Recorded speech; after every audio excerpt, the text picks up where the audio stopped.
The other day I put out a video on my channel where, I questioned some atheists in regards to their belief in atheism, or that they claim that there is no God, there is no creator. And I asked them, well, what is the evidence that you have, or what reasons you have to deny that there is a creator? And in response to this, well, they had nothing much to say. And this is something very common. I mean, I've spoken to many atheists over the years and I've asked them this very question. And when it comes to, the reasons for believing that there is no God, there is no creator, there isn't any. There are no underlying, real, substantial, solid reasons for this. So I wanted to do a quick video and share a little diagram which I feel will really clarify what's going on here, right? Now, without further ado, I want you to pay attention to this diagram. And imagine for a second, the outer square contains all of the knowledge that exists. Everything that there is to know, it is contained within this square in existence. The inner square represents more specifically the material physical world, and the outer sphere represents what's beyond it, right? But both the squares contain the totality of knowledge that exists. Now, any atheist, the most intelligent of atheists, how much would you say they know? How much would they claim that they know of all the knowledge that is out there? Now, you can argue maybe, hypothetically speaking, this much, right? That's what they know. That's how much knowledge they have. The most intelligent of these atheists. Okay, say you may want to say a little bit more, a little bit less, whatever the case is.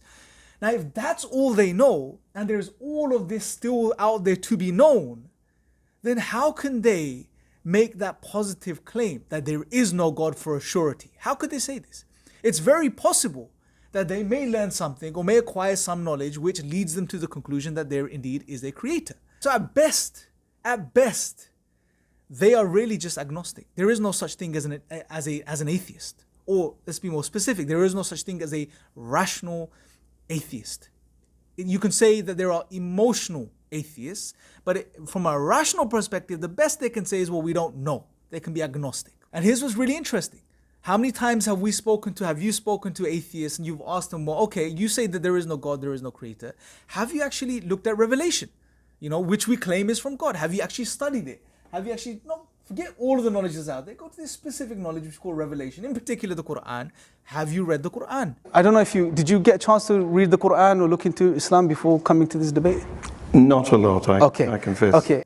Have you studied the Quran? Have you looked into the proofs for the Quran? The proofs that establish it's from God? Have you looked into these things? And in most cases, they'll say no. And in some cases, they'll say, well, maybe I've read a little or looked into it. But seldom have I come across an atheist, and I can't even remember the last time this happened, that the atheist turned around and said to me that, yes, I've read the Quran cover to cover. I can't remember that the last time this happened. So then, how can they jump to the conclusion that there is no creator for a surety when they haven't even gone to a specific type of knowledge which directly links to the question of God and assessed it and evaluated it? Now, some of the atheists may turn around and say, well, hold on a second, the same applies to you. You as Muslims don't have the totality of knowledge. You haven't looked into everything. So then how can you claim that there is a creator, there is a God? Here's how I would answer it in a very, very simple way. You don't need to know everything. What we do is we go straight to the roots, the very things that link directly to the creator. Let's go straight to Revelation. We look at Revelation. We assess Revelation. We look at the proofs of Revelation, what Revelation has to say about the Creator. Is it in line with our nature? Does it make sense rationally, intuitively, etc.? We also have the fitrah, our innate nature, which is an instinct. It sort of speaks to every human being, and there's this innate knowing which tells us that there is a Creator and that He deserves worship. So there's this innate beacon, an innate alarm, if you like, which helps us and directs us. Then obviously we also have what we refer to as the signs of God, which is the material world around us. How much time have the atheists spent in sitting there and just observing the things they learn about through science, pondering over them, how they came to be, why are they there? Science answers the how question, but it doesn't answer the why. How much time do they spend observing the why? And as Muslims, we are encouraged to spend time not only inquiring about the how, but also looking into the why, spending time pondering upon these things. I have a video on the signs of God, which I did a few weeks ago. Definitely check that out for more information on this. Next, we also have another part of the puzzle, which is guidance. Guidance which comes directly from God. We as Muslims believe that we have to be humble as human beings. It's not all about us.